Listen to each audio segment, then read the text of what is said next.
Changement de vitesse. Bonjour, donc notre objectif aujourd'hui, c'est de déterminer comment on va calculer les changements de vitesse lorsqu'on a un système avec des roues, que ce soit des roues de friction ou un système de roues dentées. Pour illustrer le système, en fait les changements de vitesse, on va prendre un système de roues de friction. Donc là, j'ai deux roues de friction, donc ils sont collés. Donc par définition, lorsque je vais tourner une roue, ça va entraîner le mouvement de l'autre roue. Et ils vont tourner dans des sens inverses, puisque c'est des roues qui sont consécutives. Donc, si je commence ça, je vois qu'après un certain temps, la roue bleue, donc sa surface, le point de contact entre les deux roues initial a décrit un arc de cercle. Je suis parti d'ici et je m'en vais au bout de mon arc de cercle. J'ai fait la même chose sur la grande roue. Donc, les rayons de courbure ne sont pas les mêmes, sauf que comme à chaque fois, je suis en contact à un point, les arcs de cercle doivent être exactement les mêmes. Donc, la longueur, autrement dit, la longueur de ma ligne bleue, c'est la même que la longueur de ma ligne rouge. Et ça, je vais utiliser ça pour décrire les changements de vitesse. Parce qu'évidemment, je sais que la roue bleue tourne plus vite que la roue rouge. Donc, j'ai l'arc qui a la même grandeur, mais l'angle qui est décrit n'est pas le même. Je vais les appeler delta. Je vais appeler la roue bleue la roue 1 et la roue rouge la roue 2. Donc, quand chaque fois que je vais mettre un indice, ben, ça fera faire référence à soit cette roue-là, soit l'autre roue. J'utilise le delta en avant pour dire que ça a varié. Donc, j'étais à une position X quelconque, là, que je pourrais appeler θ, et à la fin, je suis à un autre θ, et la variation, ben, c'est delta θ. Donc, c'est pour ça que j'utilise le θ, c'est mieux dans ma description. Donc, je vais utiliser le fait que les arcs de cercle sont les mêmes. Donc, qu'est-ce que ça veut dire? Vous vous rappelez qu'un arc de cercle, en fait, la circonférence, c'est 2π fois le rayon. Donc, 2π fois le rayon, et l'arc de cercle, ben, c'est une fraction de cette circonférence-là. Quelle fraction? Ben, la fraction des angles. Donc, le delta T1 ici, divisé par l'angle au total, qui est 360 degrés. C'est comme ça. C'est équivalent, en fait, similaire de l'autre côté, pour ma roue rouge, ben, c'est 2πr2, puis j'ai mon delta θ2 sur 360 degrés. Là, on peut simplifier, les 2π s'en vont, le 360 degrés s'en vont. Je reste avec R1 delta θ1 égale à R2 delta θ2. En passant, si on avait utilisé directement la définition des radians, donc c'est une unité pour les angles, ben, j'aurais trouvé ça directement là, par la définition, parce qu'en radians, l'arc de cercle, ça correspond au rayon fois l'angle. Okay? Donc ça, c'est par définition du radian. Bon. Là, je suis rendu ici. Je pourrais toujours diviser ça par le temps, parce que quand on parle d'une vitesse, il faut qu'on regarde comment ça marche par rapport au temps. Donc, on divise par le temps des deux côtés. Donc, ça reste égal. J'ai encore une égalité. Maintenant, cette quantité-là, delta θ sur delta t, c'est ce qu'on appelle une vitesse angulaire. Donc, on a une vitesse angulaire qu'on décrit avec la lettre grecque oméga. Donc là, c'est un oméga minuscule, à ne pas confondre avec le oméga majuscule qu'on utilisait pour les ohms en électricité, mais ça reste que c'est quand même la lettre oméga. Donc, par définition, la vitesse angulaire, c'est la variation de l'angle c'est un taux de variation, le taux de variation de l'angle par rapport au temps. Donc, quand je mets ça dans ma formule, ben à ce moment-là, j'ai R1 oméga 1 égale à R2 oméga 2. Une formule toute simple et facile à retenir. Donc, vous voyez que c'est le produit qui compte. Le produit, il est toujours le même. Ce qui veut dire que si j'ai une roue avec un grand rayon, ben, il faut que le oméga soit plus petit pour compenser. Ou inversement, si la roue est petite, ben, je dois avoir un grand oméga pour compenser le produit. Okay? Ça correspond exactement avec nos observations habituelles. Vous remarquerez que là, on a mis le rayon, mais j'aurais aussi bien pu... en fait, j'aurais pu écrire la même équation, j'aurais pu l'écrire sous forme de rapport.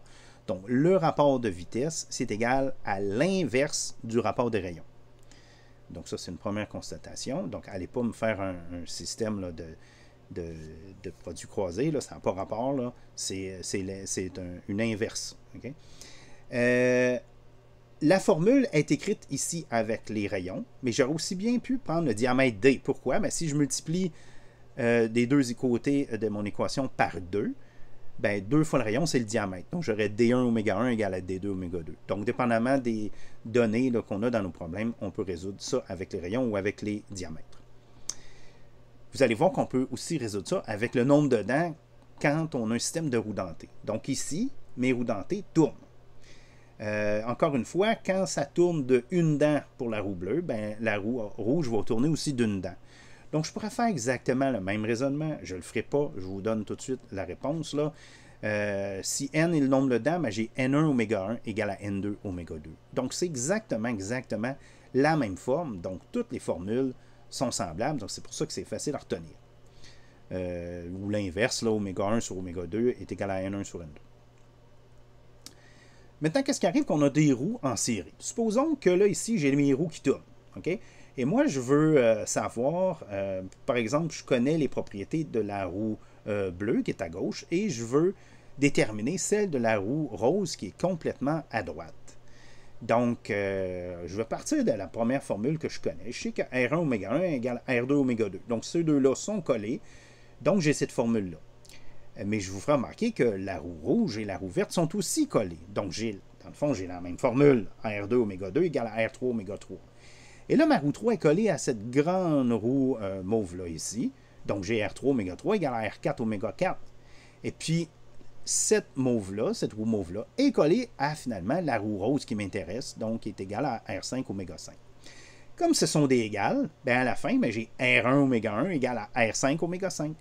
Autrement dit, je peux sauter les étapes intermédiaires et déterminer directement les propriétés de la roue 5 si je connais celle de la roue 1, sans être obligé de faire le calcul pour chacune des roues entre les deux.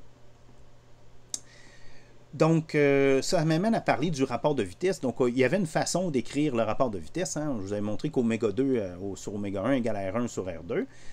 C'est bon. Ça veut dire, dans le cas là, qui est illustré ici, ben, j'ai quelque chose qui est plus petit qu'un parce que ma roue rouge est plus grande, donc son rayon est plus grand. Donc, ça fait que le rapport est plus petit qu'un. J'aurais quand même pu écrire ça d'une autre façon. J'aurais pu dire oméga 1 sur oméga 2 égale à R2 sur R1.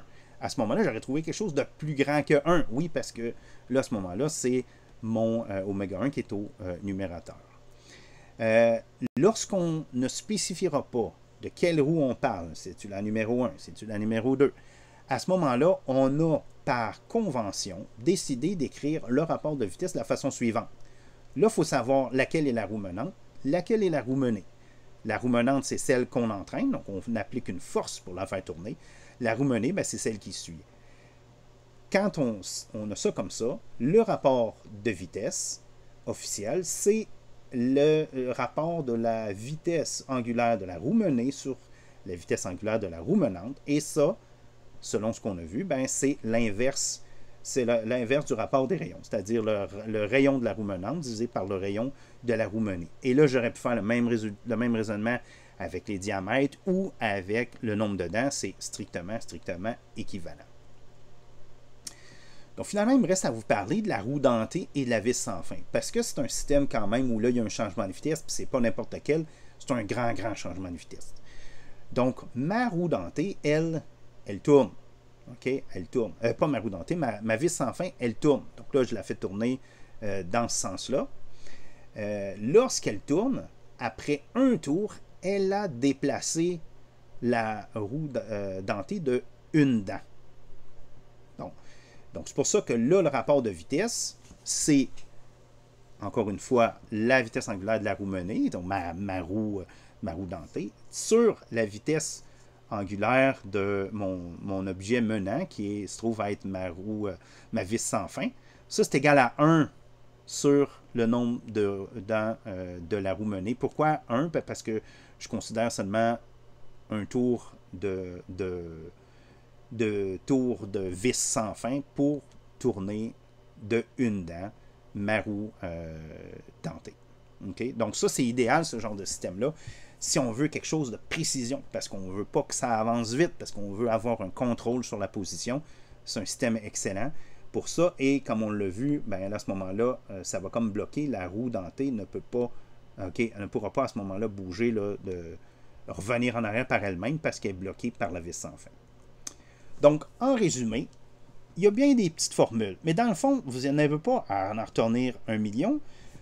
Vous pouvez retenir une de celles-là, une des 3 premières ici, ou une des 3 ici, parce que c'est tout équivalent. Hein?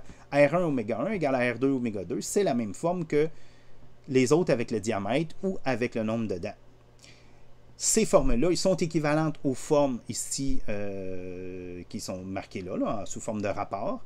Ce qui sera à retenir, par contre, c'est que si on ne spécifie pas des numéros, laquelle et laquelle, à ce moment-là, il faudra exprimer le rapport de vitesse comme le rapport de la vitesse angulaire de la roue menée sur celle de la roue menante.